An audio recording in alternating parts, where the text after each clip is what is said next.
Добрый вечер. Понимаю, как удобна повседневная рутина, как безопасно, хорошо знакомое однообразие, как покойно повторяемость. Я наслаждаюсь этим, как любой человек. Давайте отвлечемся от повседневной жизни и немного побеседуем. Найдутся, конечно, те, кто не желает нашего общения.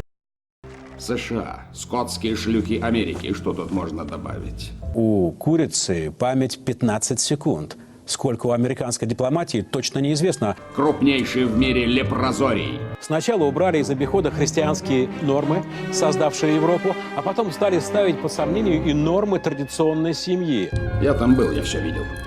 Иммигранты, мусульмане, гомосексуалисты, террористы, больные дегенераты.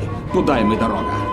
Когда Кончита Вурст представление о счастье, о каких нормальных людях и о какой нормальной Европе говорит Штайнмайер? Причина?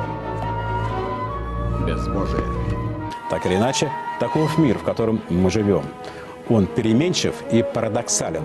Опора для всех нас одна и общая – Россия. Сила в единстве. Единство в вере. Джентльмены, этот террорист должен быть найден и должен почувствовать, что такое террор на собственной шкуре. В туалете поймаем и из сортирик замужем. Национальная безопасность требует безоговорочного и полного подчинения. Сегодня любой протестующий, агитатор или подстрекатель подвергнется примерному наказанию. Некоторые западные политики уже стращают нас не только санкциями, но и перспективой обострения внутренних проблем. Я хочу, чтобы страна поняла, мы стоим на грани великого бедствия, чтобы каждый мужчина, женщина и ребенок поняли, насколько мы близки к хаосу. Я хочу, чтобы все до единого вспомнили, для чего мы нужны им. Уже отдаются приказы по телефону, и люди с оружием скоро отправятся исполнять. Почему?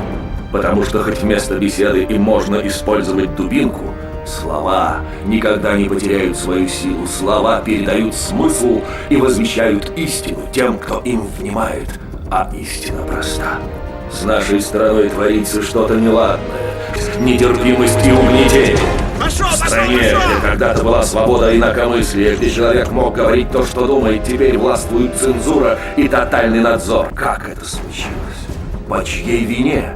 Безусловно, одни причастны к этому более, чем другие, и с них в свое время спросится, но все же признаем правду. Если вы хотите увидеть виновника, достаточно просто посмотреть в зеркало. Я понимаю, почему вы так поступили. Я знаю, вам было страшно. Кто бы не испугался войны, террора, болезней, тысячи бедствий, словно сговорились сбить вас с истинного пути и лишить здравого смысла. Страх одолел вас, и в панике вы бросились к нынешнему верховному канцлеру. Он обещал вам порядок, он обещал мир. Итак, если вы ничего не замечаете, если преступления нынешней власти для вас не очевидны, можете проигнорировать. Но если вы видите то, что вижу я, чувствуете, что чувствую я, если вам дорого то, что дорого мне, тогда я предлагаю присоединиться ко мне.